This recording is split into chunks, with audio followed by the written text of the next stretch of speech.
Assalamualaikum warahmatullahi wabarakatuh. Alhamdulillahirabbil alamin wassalatu wassalamu ala sayyidil mursalin wa ala alihi wa ashabihi wa li baitihi wa dzurriyyatihi ajma'in wa ba'd.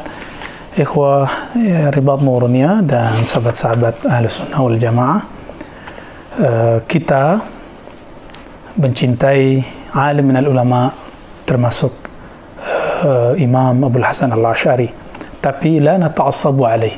Kita tidak berta'assub kepada beliau. Karena ta'assub mazmum, ta'assub itu mazmum. Dan ini dipesankan, diwasiatkan oleh guru kami, Syekhuna Syekh Hasan Hitu. Beliau mengatakan, la na'budul Asy'ari wala hatta la na'budu Muhammadan bal na'budullaha rabba Muhammadin wa rabbal Asy'ari. Ya, enggak, kita enggak nyembah, bahkan kita enggak nyembah Nabi Muhammad, apalagi cuma nyembah Imam Asy'ari. Sehingga teman-teman semua, kalau ada orang mengadu antara Asy'ari dengan pengikut Asy'ariyah atau Syafi'i dengan Syafi'iyah, orang itu sebenarnya seperti anak kecil yang baru faham dunia ilmiah, dunia mazhab, dunia manhajul ilm. Kenapa? Kita bisa lihat, hatta Imam Syafi'i itu punya murid Al-Muzani dan mereka ada perbedaan. Dan itu diabadikan dalam kitab Tabaqat Syafi'i Al-Kubra, Imam Az-Subki. Untuk Tabaqat Syafi'iyah yang paling recommended adalah kitab ini, karena menggabungkan antara minimal antara ilmu hadis dan ilmu fikih, dan juga memasukkan bab akidah di dalamnya. Dia menghormati gurunya, menukil gurunya, tapi juga mengkritisi gurunya. Dan ini hanya terjadi di kalangan Ahlus Sunnah wal Jamaah yang bermanhaj aqluhu salim wa naqluhu sahih, ya. Akalnya salim, penukilannya sahih. Muncullah kemudian syubhat, ya, persoalan-persoalan bahwa orang mengatakan bahwa Imam Asy'ari itu marhalahnya, periodisasi hidupnya 3 masa. Benar seperti itu? Teman-teman semua, kami menemukan dalam kitab Al-Bidayah wan Nihayah Ibnu Katsir bahwa qila, jadi Ibnu Katsir sendiri tidak meyakininya dengan dhabit dan sahih, bahwa Asy'ari mempunyai salas marahil, 3 marhalah. Kira-kira benar nggak? Tapi dia mengatakan cuma qila. Dan perlu diketahui bahwa Al-Imam Ibnu Katsir, Al-Hafiz Al-Kabir, Al-Mufassir, beliau ini adalah imam yang bermazhab Syafi'i, bermanhaj Asy'ari, wa mazala yulazim Syekh Ibn Taimiyah.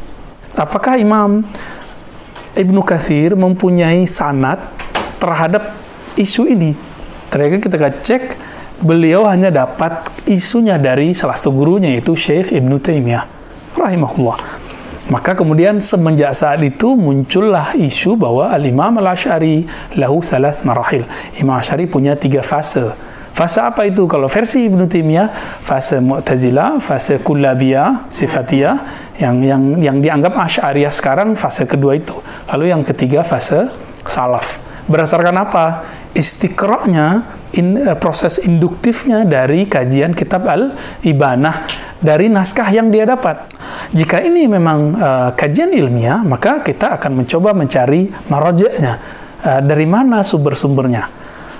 Oleh karena itu, kita coba lihat kitab yang termasuk tua dalam menjelaskan ini, dan dia seorang muhaddis, karena kita membahas Imam Ahlus Sunnati wal Jamaah. Ini kitab yang awalnya adalah naskah Imam Zahid Al-Kautsari yang beliau tahqiq, lalu kemudian ditahqiq sendiri oleh diulang kembali tahqiqnya dan takhrijnya, sebenarnya itu Bashir Muhammad Uyun. Dan anehnya kok dia menggunakan kalam-kalam yang tidak layak beberapa di kitab ini. Namun naskahnya kita gunakan di ma'had guru kami, Syekhuna Ali Mustafa Yaqub, dan kita pelajari 2 semester, ya, alhamdulillah. Kita coba lihat berapa marhalahkah beliau. Apabila kita melihat dari masa hidupnya, Imam Asy'ari itu diperkirakan lahir 255-an sampai 60, gitu, ya. Dan ini kita lihat di beberapa naskah-naskah menjelaskan itu, antara 255 sampai 60. Disinilah mihwarul khilafnya ada di situ. Saya memilih 255 itulah. Beberapa riwayat menyebutkan 260. Lalu kita lihat bahwa beliau punya ayah namanya Syekh Ismail, sebagaimana nanti kita temukan dalam kitab Tabaqat Syafi'i Al-Kubra. Beliau mewasiatkan ketika beliau hendak meninggal agar anaknya ini Ali bin Ismail, yaitu Abul Hasan Asy'ari, untuk belajar kepada temannya seorang muhaddis, murid dari murid-murid Imam Syafi'i. Siapa namanya? Zakaria bin Yahya As-Saji. Nah, nanti ada di kitab ini, Tabiin Al-Kazbil Muftari, Zakaria bin Yahya As-Saji. Beliau berguru kepada Imam Ahmad bin Hanbal, ya, Imam Al-Karabisi, berguru juga kepada Imam Al-Muzani, ya, dan imam-imam yang lain, dan semuanya adalah min ashabi Syafi'i. Dari situlah di dalam kolbunya Imam Asy'ari ada basic ahlu sunnah, karena beliau besar dalam kondisi seperti itu. Diperkirakan kalau umurnya 260, ya, 260 lahirnya, tapi saya tadi mengatakan 255. Tahun berapa Al-Imam Zakaria bin Yahya As-Saji, yang pakar dalam ilmu ilal, ilmu yang rumit dalam ilmu hadis, hanya ulama-ulama yang puncak keilmuannya mirip-mirip dengan Imam Bukhari yang sanggup mencapai itu. Zakaria bin Yahya As-Saji ini wafat sekitar tahun 307 Hijriah. Ini bisa dibayangkan, 307 Hijriah, dan dia kalau boleh disebut seumuran lah dengan Imam Tohawi, ya, Imam Zakaria bin Yahya As-Saji, lebih tua, maaf, dia lebih tua daripada Imam Tohawi, dan bertemu dengan Imam Ahmad, Imam Muzani, dan imam yang lain, Al-Karabisi, dan menyaksikan bagaimana perdebatan Karabisi dengan Imam Ahmad bin Hanbal. Nah, ini perlu kita ketahui. Zakaria bin Yahya As-Saji ini boleh disebut guru hadisnya dan guru fikihnya Imam Abul Hasan Al-Asy'ari. Disebutkan di halaman 90 dalam kitab Tabiin cetakan Maktabah Darul Bayan ini, bahwa Abdullah bin Muhammad bin Tahir As-Sufi yaqulu ra'aitu Abul Hasan Al-Asy'ari. Jadi dari dulu Imam Asy'ari ini dikerubungi oleh muhaddis faqih sufi. Muhaddis itu adalah Abdullah bin Muhammad bin Tahir As-Sufi. Ini yang bercerita adalah pengarang kitab Al-Farqu bin Al-Firaq. Siapa yang bercerita? Abu Mansur Abdul Qahir bin Tahir Al-Baghdadi. Kitab ini teman-teman masyhur, nanti kita juga akan kaji kitab ini secara berkala, ya. Apa kata Imam Abdullah As-Sufi ini? Ra'aitu Abul Hasan Al-Asy'ari radhiyallahu ta'ala anhu. Aku melihat Abul Hasan Al-Asy'ari radhiyallahu ta'ala anhu fi Masjidil Basrah, di Masjid Basrah. Ini artinya beliau masih di marhalah ula di Basrah, dan beliau sudah berubah saat itu, sudah pindah dari mazhabul i'tidal, mazhab orang-orang Mu'tazilah ke Ahlus Sunnah. Ya, jadi ini kira-kira di akhir hayat beliau di Basrah. Waqad abhatal mu'tazilata fil munazarah. Dia telah mengalahkan Mu'tazilah dalam munazarah. Faqala lahu ba'dul hadirin. Lalu ada sebagian hadirin menguji beliau. Jadi ada orang bertanya, menanya, ada bertanya, ingin tahu. Nah, ini dia menanya ini, ngetes. Qad arafna tabahhuraka fi ilmil kalam. Kami tahu kamu memang hebat ilmu kalammu, bisa kalahkan Mu'tazilah. Wa ana as'aluka an mas'alatin zahiratin fil fiqh. Sekarang saya mau tanya masalah fikih. Coba lihat fikih beliau nanti mirip fikih siapa. Oke, faqala sal amma syi'ta. Ya, Imam Asy'ari karena sudah pakar dalam usuluddin, maka furu'uddin bagi dia mudah. Ya, karena usul itu jauh lebih berat karena akliyatnya dan nakliyatnya harus balance, ya. Kamu tanyakan saja sesukamu. Apa pendapatmu kalau ada sholat tanpa baca Fatihah? Faqala anba'ana Zakaria bin Yahya As-Saji. Menyampaikan kepadaku Zakaria bin Yahya As-Saji. Teman-teman semua, dia belajar hadis daripada Imam Zakaria. Lafaz ini hanya disampaikan oleh muhaddis. Hanya oleh muhaddis. Qala anba'ana Abdul Jabbar. Qala anba'ana Sufyan. Qala haddatsani Az-Zuhri. An Mahmud ibn Rabi' an Ubadah ibn Samit an Nabi. Ini hanya uslub ahli hadis. Ya, enggak ada lagi kalau bukan ahli hadis. An Nabi alaihi salatu wassalam qala la salata liman lam yaqra bi Fatihatil kitab. Nah, ini hadis juga ada di Bukhari, Muslim, Nasai, Ibnu Majah dan beberapa ulama-ulama yang lain. Teman-teman, ini riwayat unik sekali. Kenapa beliau menyebutkan Anba'ana Zakaria bin Yahya As-Saji? Saya lama berpikir dulu, karena dulu belum memahami ilmu tarikh wafayat, salah satu cabang dalam ilmu hadis. Ternyata ini terselesaikan dengan ilmu tarikh wafayat. Imkaniyatul liqa disebut, kemungkinan mereka bertemu. Imam Asy'ari sudah tobat, ya, kalau berdasarkan pemahaman teori yang kita bangun 255, kalau umur 40 kira-kira umur berapa dia tobat, ya, artinya dia udah belajar dari kecil, terus dia terus lagi belajar. Kenapa? Karena Imam Zakaria As-Saji wafat setelah tahun 300-an. Bahkan sebelum itu beliau sempat belajar kepada Imam Junaid al-Baghdadi, ya. Bahkan beliau sezaman dengan Imam Ruwaim, kulluhu sufi, semuanya sufi.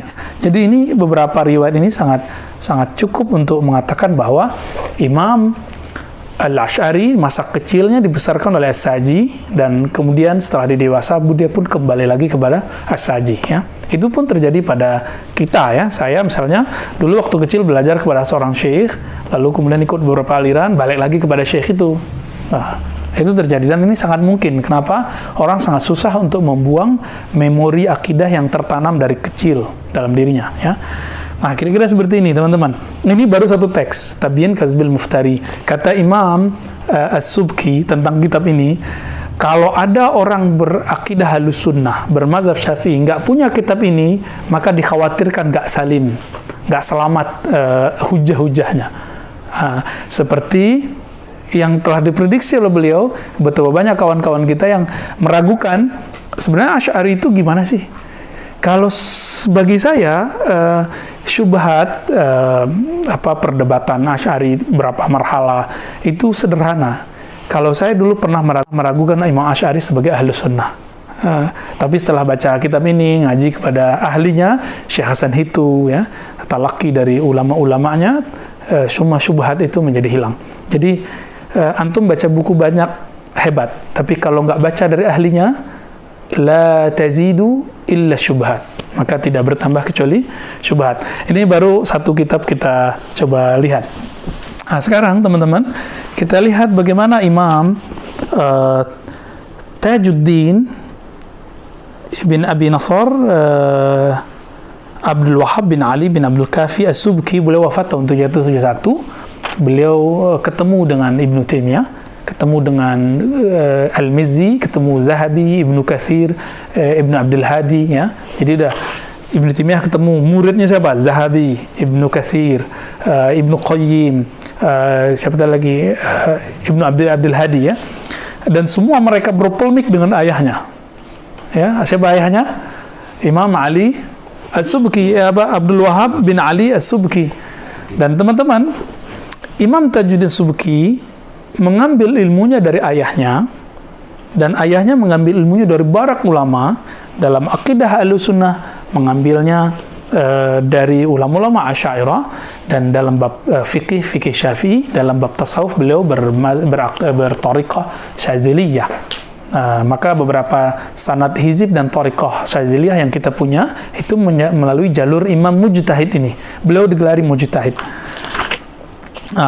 Di sini ada pembahasan khusus tentang nama Imam Asy'ari, ya, di Tabaqah Salisah. Jadi Imam Asy'ari ini cukuplah kafalahu